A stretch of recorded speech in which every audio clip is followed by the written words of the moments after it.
Don Quixote, a novel on friendship by Egberto Bermúdez, first part.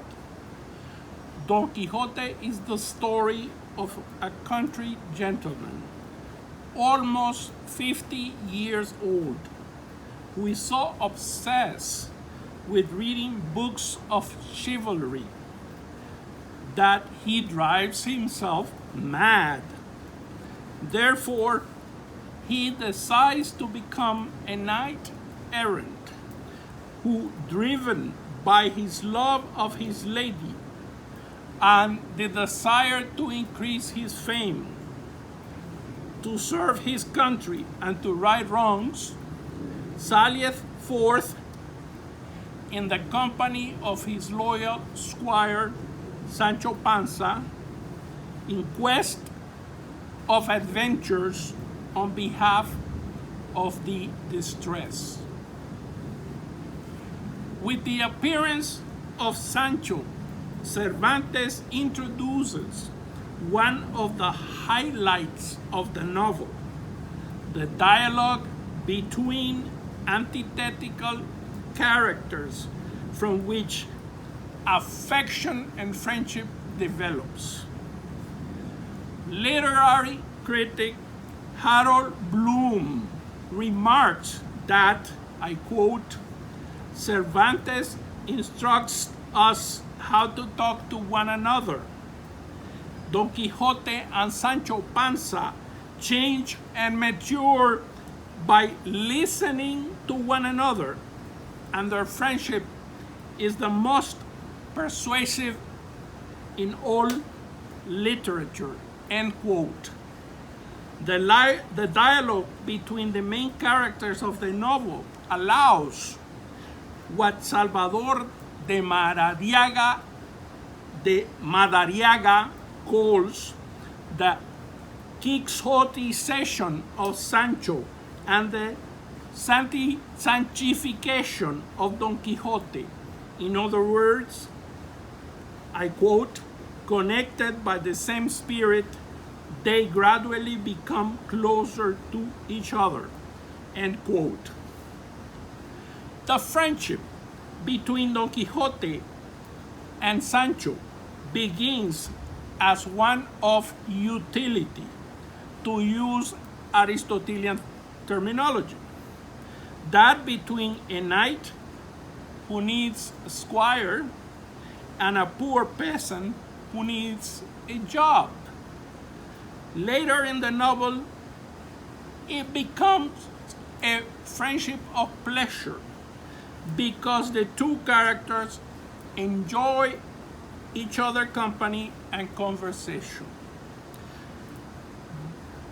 But when the novel ends, it had become what for Aristotle would be a perfect friendship, that which Harold Bloom aptly described as, I quote, two great natures in full communion of each other, end quote.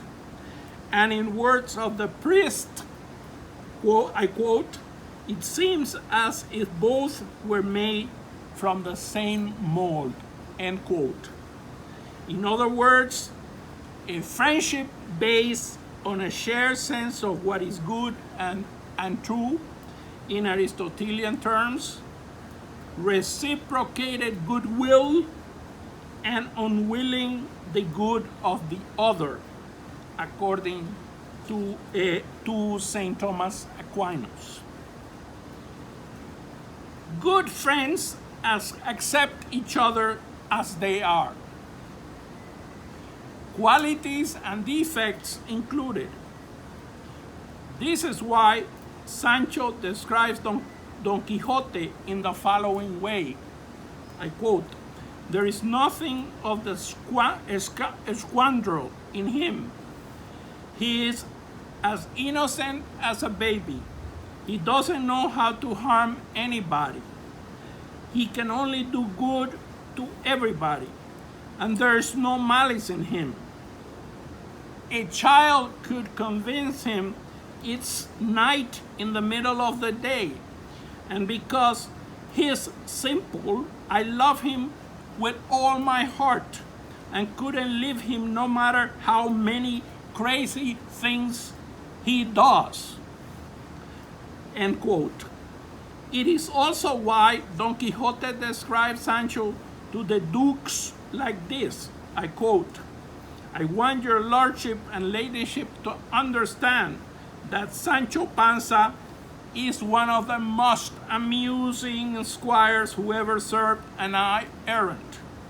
At times, his simpleness is so clever that deciding if he is simple or clever is cause of no small pleasure.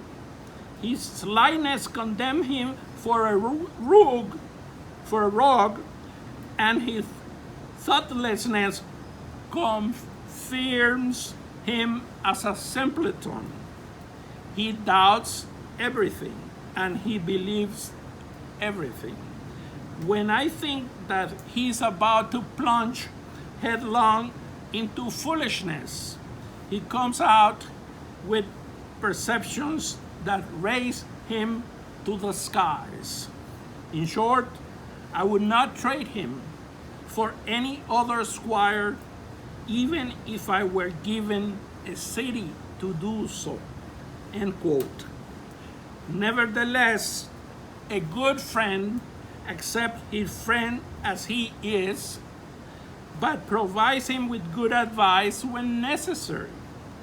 This is why, for C.S. Lewis, friendship is a school of virtue. Sancho Panza, throughout the novel, is revealed as basically a good man, sometimes prudent, and with great affection for his donkey. He is a good husband and father, and loved by his wife and children.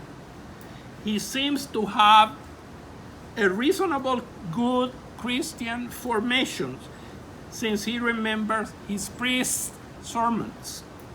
In addition, he has a great deal of common sense and practical wisdom that he communicates through proverbs. Hence, there is a lot that Sancho can teach his master.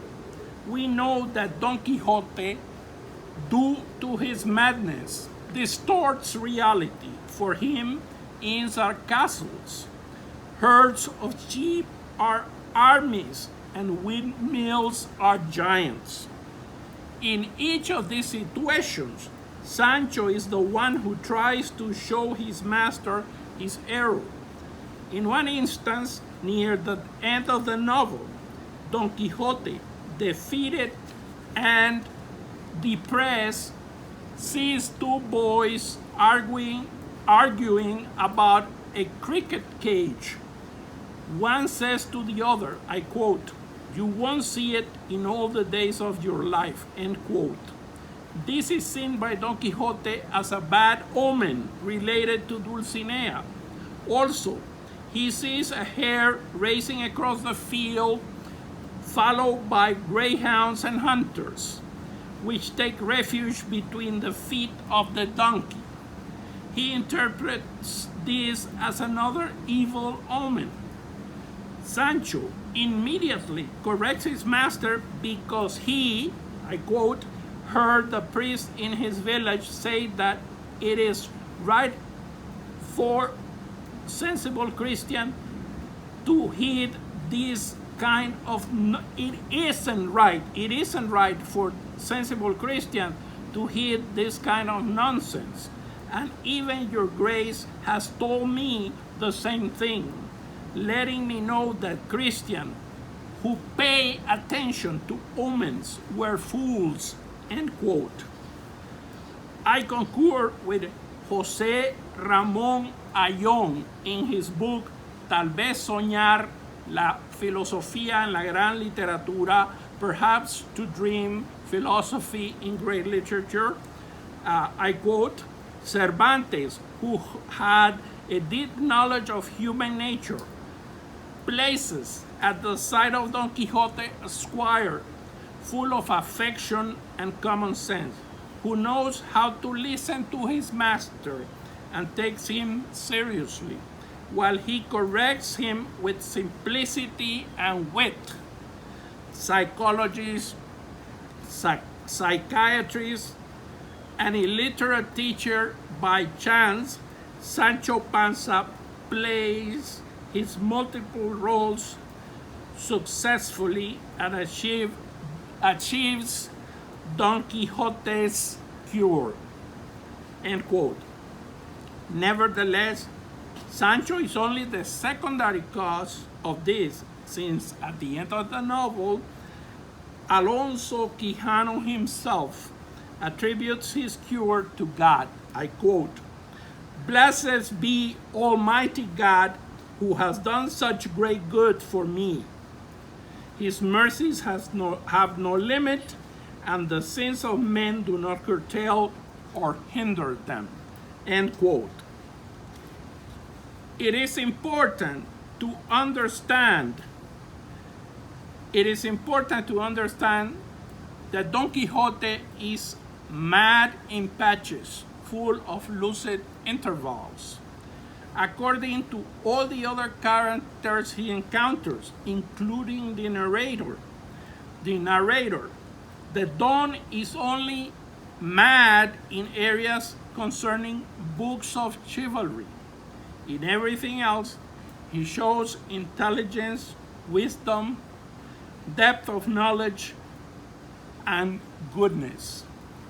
Concerning Don Quixote's goodness, I agree with Jaime Fernandez's remark in his book Invitación al Quijote, Invitation to Don Quixote, and I quote, "What is relevant for the reader is that a good man dies, a man who became mad and committed himself wholeheartedly to do good to others.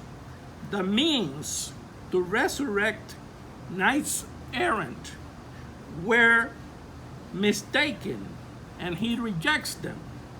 But he cannot reject the essence of his engagement, his goodness. Doing good is everlasting." End quote. Don Quixote is some sort of professor of ethics or moral theology, and Sancho is his disciple, friend, who is a fast learner.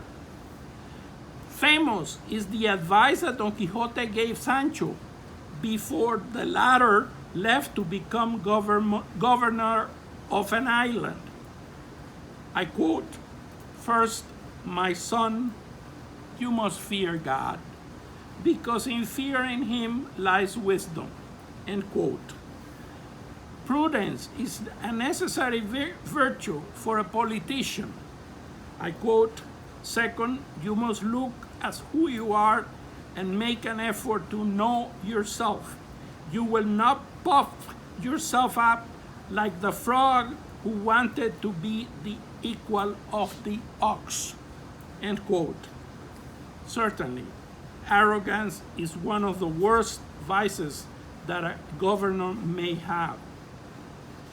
Third, he advises he to be merciful in the application of the law. I quote, "Because although all the attributes of God are equal, in our view, mercy is more brilliant and splendid than justice." End quote. Finally, he advises Sancho to be temperate in eating and drinking. Sancho governs with common sense and wisdom, and he leaves his office as poor as he entered, not like many politicians. But the most important thing is that his experience as governor gave him more self-knowledge. Thank you for listening. This is the end of the first part.